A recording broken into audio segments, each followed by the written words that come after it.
அன்பர்களே, ஆண்டவராகிய இயேசு கிறிஸ்துவின் நாமத்தில் உங்களுக்கு மனம் நிறைந்த வாழ்த்துக்களை தெரிவித்துக் கொண்டு சத்திய வசனம் திருமறை பாட நிகழ்ச்சிக்கு உங்களை அன்போடு அழைக்கிறோம். சத்திய வசனம், இது தேவனின் வசனம். நாம் சோர்ந்து போகையில் கரம் கொடுக்கும் நம் தேவனின் வசனம், நம் தேவனின் வசனம். ஒரு காரியத்தின் துவக்கத்தை பார்க்கிலும் அதன் முடிவு நல்லது.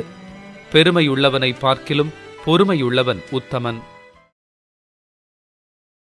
இயேசு கிறிஸ்துவின் இனிய நாமத்தில் உங்களுக்கு என் வாழ்த்துக்கள். இந்த ஆண்டை வெற்றிகரமாக முடித்திருக்கிற உங்களுக்கு என் வாழ்த்துக்கள். எத்தனையோ பேர் ஆரம்பித்தார்கள், ஆனால் முடிக்க முடியவில்லை.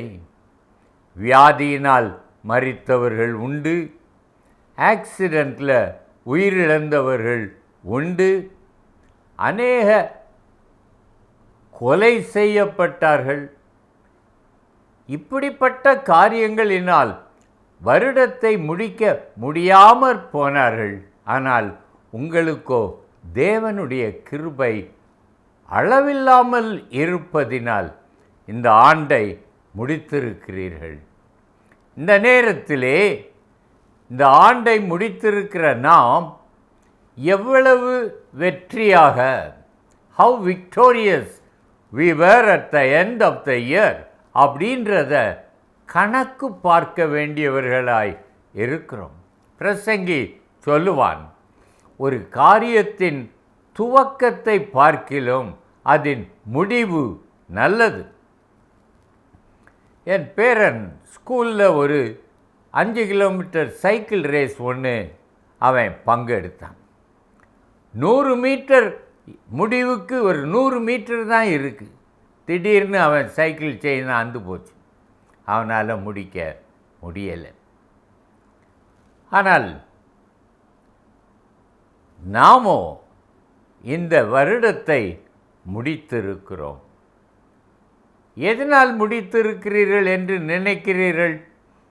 நீங்கள் சாப்பிட்ட சத்துணவா, அல்லது மெடிக்கல் எக்ஸாமினேஷன் ஓயாமல் செய்ததினாலா, வியாதிகளை கட்டுப்படுத்தினதினாலா? எதனால் கடைசி வரை உங்களை உயிரோடு தேவன் காத்திருக்கிறார்? அவருடைய கிருபை. தேவனுடைய கிருபை, இரக்கம், அன்பு. அதனால்தான் நம்மை இம்மட்டும் உயிரோடு வைத்திருக்கிறார். ஒரு நோக்கம் அவருக்கு உண்டு. என் மூலமாய் அவர் தம்முடைய ராஜ்யத்தை கட்ட வேண்டும் என்று அவர் விரும்புகிறபடியால் எனக்கு இம்மட்டும் ஜீவனை தந்திருக்கிறார். இன்னும் ஒரு ஆண்டையும் கூட்டிக் கொடுப்பார். சகோதரனே, இந்த ஆண்டை நீங்கள் எப்படி முடித்திருக்கிறீர்கள்? ஒரு வருடத்தின் முடிவு என்பது கணக்கு பார்க்கும் காலம். நான் எப்படி வாழ்ந்தேன்? இந்த வருடம் முழுவதும் என் நேரத்தை எப்படி செலவழித்தேன்? என் வருமானத்தை எப்படி செலவழித்தேன்? ஒரு பட்டியல் போடுங்கள். போட்டு எனது வருமானம் அப்படின்ற ஒன்றில் எவ்வளவு வருமானம் வந்ததுன்னு எழுதுங்க. அதில் செலவுகளை அடுத்த பக்கத்தில் எழுதுங்கள். நீங்கள் உங்களை தெரிந்து கொள்வதற்காக இதை செய்யுங்கள். நான் குடும்பத்திற்காக செலவழித்தது எவ்வளவு? பிள்ளைகளுக்காக செலவழித்தது எவ்வளவு? தொழிலுக்காக செலவழித்தது எவ்வளவு? சம்பளம் கொடுத்தது எவ்வளவு? நான் ஆடம்பரமாக செலவழித்தது எவ்வளவு? பயணச் செலவு எவ்வளவு என்று பிரித்து பிரித்து எழுதி கடைசியில் கூட்டி பாருங்கள்.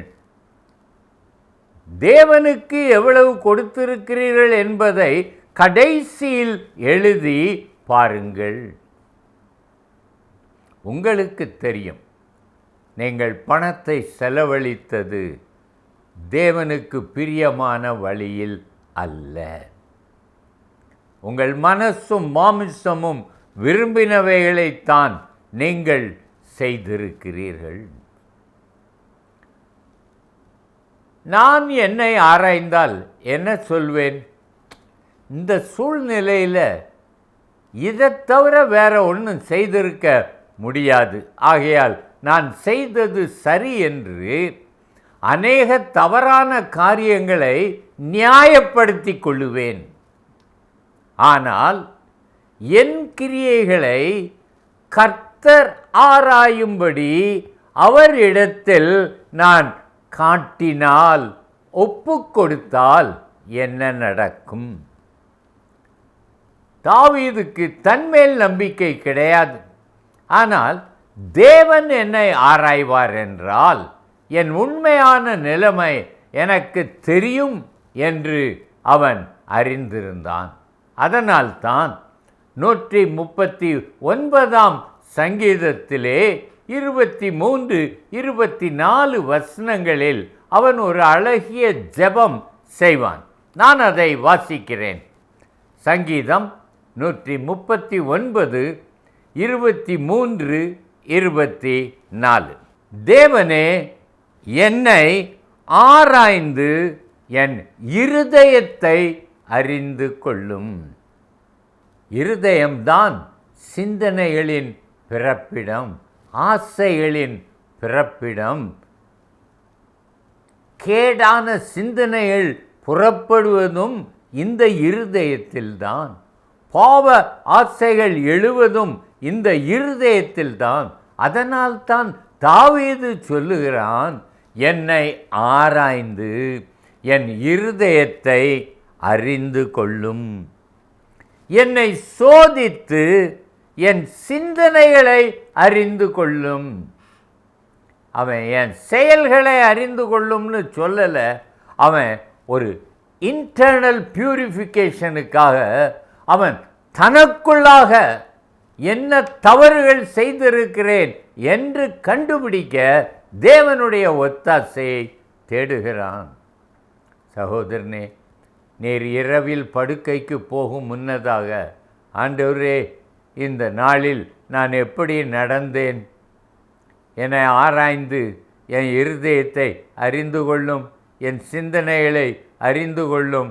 அதன் அடிப்படையில் எனக்கு போதித்து நாளைக்கு நான் சரியாய் நடக்க எனக்கு ஆலோசனை சொல்லும் என்று ஜெபித்ததுண்டா? வருட கடைசியில் நீர் சமாதானமும் சந்தோஷமுமாய் இருக்க வேண்டும் என்றால் அடிக்கடி ஆராய்ந்து பார்க்க வேண்டும். தாவீது சொல்லுகிறான், வேதனை உண்டாக்கும் வழி என்னிடத்தில் உண்டோ என்று பார்த்து, அது இப்பொழுது தன் செயல்களை தேவனிடத்திலே ஒப்பு கொடுத்து, நான் செய்தவைகளை நீர் ஆராய்ந்து பாரும் என்று சொல்லுகிறான். வேதனை உண்டாக்கும் வழி, நான் பழி வாங்கினது உண்டா? நான் பொய் சொன்னது உண்டா? நான் ஏமாத்தினது உண்டா? நான் லஞ்சம் வாங்கினது உண்டா? லஞ்சம் கொடுத்தது உண்டா? என்று அவன் தன்னைத்தான் ஆராய்ந்து பார்க்க, வேதனை உண்டாக்கும் வழி என்னிடத்தில் உண்டோ என்று ஆராய்ந்து பார்த்து, நித்திய வழியிலே என்னை நடத்தும். இந்த வழி வேண்டாம் ஆண்டவரே, விசாலமான வழி வேண்டாம் ஆண்டவரே, இடுக்கமான வாசல் வழியாய் என்னை பிரவேசிக்க பண்ணும்னு ஜெபம் பண்ணுறான். அவனுக்கு வேண்டியது நித்திய ஜீவன். சகோதரனே, இந்த வருட கடைசியில் வந்திருக்கிறீர். ஒரு நாள் உட்கார்ந்து நீர் கணக்கு பார்ப்பீரா? வாழ்க்கையில் கணக்கு பார்க்க வேண்டும். எந்த ஒரு பிஸ்னஸ் மேனும் அவன் ஒரு ஸ்டாக் டேக்கிங் இல்லாமல் வருஷத்தை முடிக்க மாட்டாங்க. எப்படி இருந்தது என்று தன் நிலைமையை அறியாமல் ஒருவரும் தொழில் செய்ய முடியாது.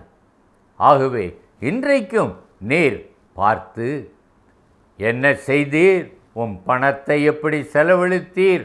உம்முடைய நேரத்தை எப்படி செலவழித்தீர்?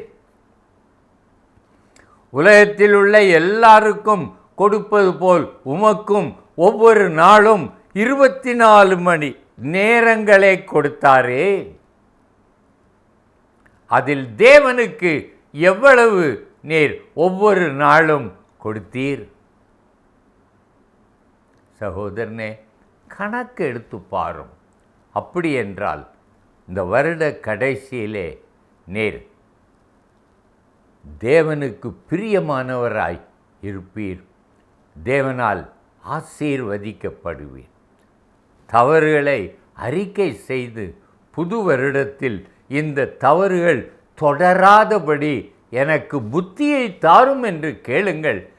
அதன்படி நடக்க என்னை பலப்படுத்தும் என்று கேளுங்கள். கணக்கு பார்த்து வாழ்க்கையை சரி செய்யுங்கள். இரண்டாவதாக, இது கணக்கு கொடுக்கும் காலம். தேவன் ஒவ்வொருவருக்கும் பல திறமைகளை கொடுத்திருக்கிறார், பல வசதிகளை கொடுத்திருக்கிறார். இதை நான் எப்படி பயன்படுத்தினேன் என்பதை நான் ஆராய்ந்து தேவனுக்கு கணக்கு கொடுக்க வேண்டும். மத்தேயு 25 அதிகாரத்தை நாம் பார்ப்போம் என்றால், 3 பேருக்கு தாலந்தை கொடுத்ததை தேவன் ஒரு உதாரணமாக காட்டுகிறார். கொடுத்துவிட்டு அவர் போய்விட்டார். அநேக நாட்களுக்கு பின்னதாக அவர் வருகிறார். மத்தேயு 25:19 நான் வாசிக்கிறேன். வெகு காலமான பின்பு அந்த ஊழியக்காரருடைய எஜமான் திரும்பி வந்து அவர்களிடத்தில் கணக்கு கேட்டான். நீங்கள் தேவனிடத்தில் கணக்கு கொடுக்க வேண்டும்.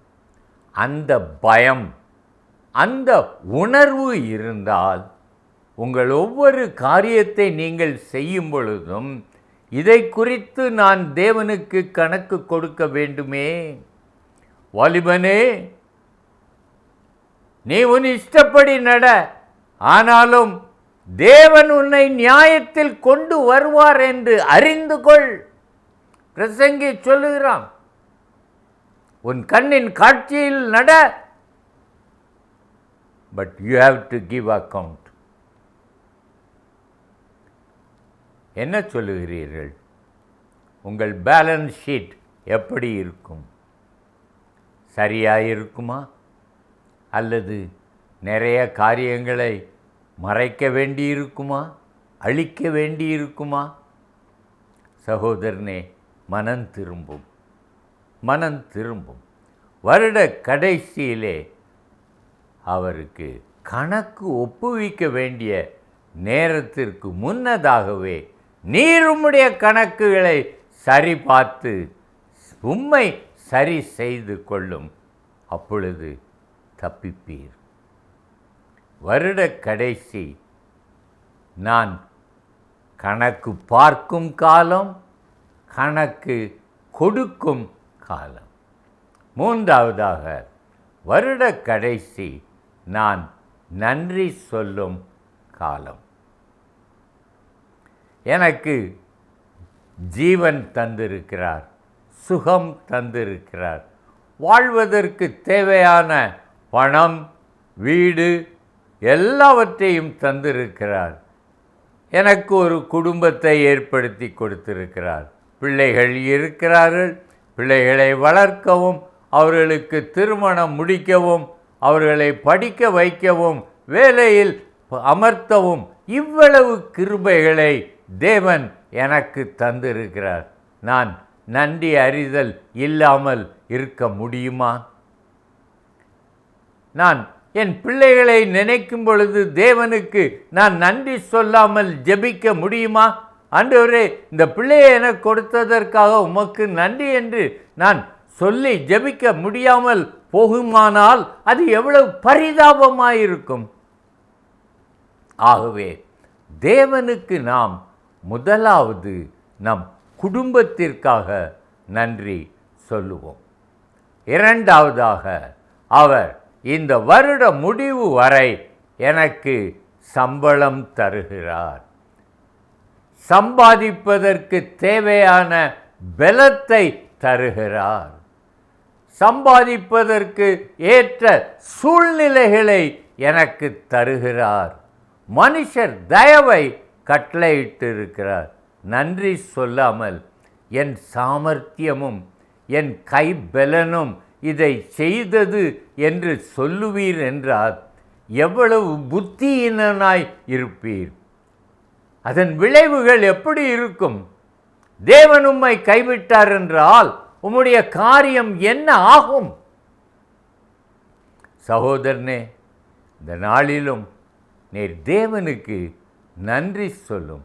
வருட கடைசியில் உட்கார்ந்து நன்றி சொல்லும். குடும்பமாக கணவன் மனைவி மட்டும் இருப்பீர்கள் என்றால் 2 பேரும் உட்கார்ந்து ஒருவரோடொருவர் தேவன் உங்களுக்கு செய்த நன்மைகளை பகிர்ந்து கொண்டு ஒவ்வொரு நன்மைக்கும் ஆண்டவருக்கு நன்றி என்று சொல்லி இந்த வருஷத்தை நன்றி அறிதல் உள்ளவர்களாக நீங்கள் முடிப்பீர்களா? அது தேவனுக்கு பிரியம். நான் செய்ததை என் பிள்ளை நினைவு கூர்ந்து என்னை அவன் கனம் பண்ணுகிறான், எனக்கு நன்றி சொல்லுகிறான்.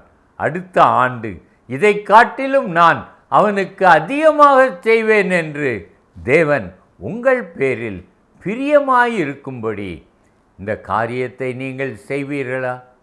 அப்படி என்றால் இந்த வருடத்தை நீங்கள் நன்றாக முடிக்கிறீர்கள். ஒரு காரியத்தின் துவக்கத்தை பார்க்கிலும் அதன் முடிவு நல்லது.